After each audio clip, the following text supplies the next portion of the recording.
So this is very, very clear, because you shouldn't use harsh word.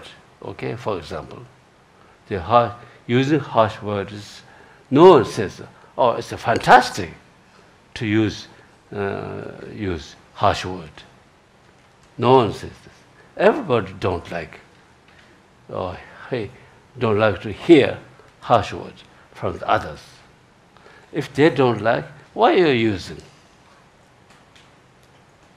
Are you interested to hear from the other harsh word, using harsh words? Of course not. If you don't like, the other will also don't like.